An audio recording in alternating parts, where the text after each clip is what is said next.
New York city mayor নির্বাচনে ইতিহাস গড়ার সম্ভাবনা তৈরি করেছেন জোহরান মামদানি। জিতলে তিনি হবেন শহরটির প্রথম মুসলিম মেয়র।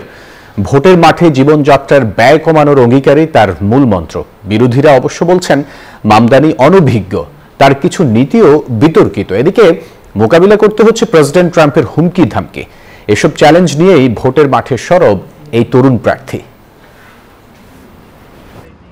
মাত্র কয়েক মাস আগেও অপরিচিত জোহরান মামদানি এখন নিউ ইয়র্কের রাজনীতির কেন্দ্রবিন্দুতে। ডেমোক্রেটিক সোশ্যালিস্ট এই প্রার্থী বিনামূল্যে সরকারি বাস, সার্বজনীন শিশু যত্ন এবং ভাড়া নিয়ন্ত্রণের মতো প্রতিশ্রুতি দিয়ে সাড়া ফেলেছেন সাধারণ মানুষের মাঝে। ওদের স্বপ্ন পূরণে পাশে থাকতে পেরে আমরা গর্বিত। তবে তার এই উত্থানকে হুমকি হিসেবে দেখছেন প্রেসিডেন্ট ডোনাল্ড ট্রাম্প। মামদানিকে কমিউনিস্ট আখ্যা দিয়েছেন তিনি। হুঁশিয়ারি করেছেন মামদানি মেয়র হলে কেন্দ্রীয় তহবিল বন্ধ করে দেওয়া হবে। অন্যদিকে তার অনভিজ্ঞতা এবং ব্যয়বহুল প্রতিশ্রুতির বাস্তবায়ন নিয়ে প্রশ্ন তুলেছেন প্রতিদ্বন্দ্বী অ্যান্ড্রু কুয়োমো এবং রিপাবলিকান প্রার্থী কার্টিস লিওয়া।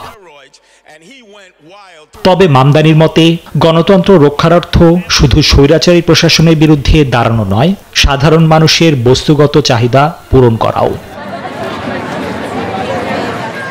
ইসরায়েল ফিলিস্তিন ইস্যুতে তার দৃঢ় অবস্থান এবং পুলিশের তহবিল কমানোর পুরনো মন্তব্য নিয়েও রয়েছে তীব্র বিতর্ক। যদিও পরবর্তীতে তিনি নিজের অবস্থান পরিবর্তন করেছেন, যা নিয়ে বিভক্ত খোদ ডেমোক্রেট শিবিরও।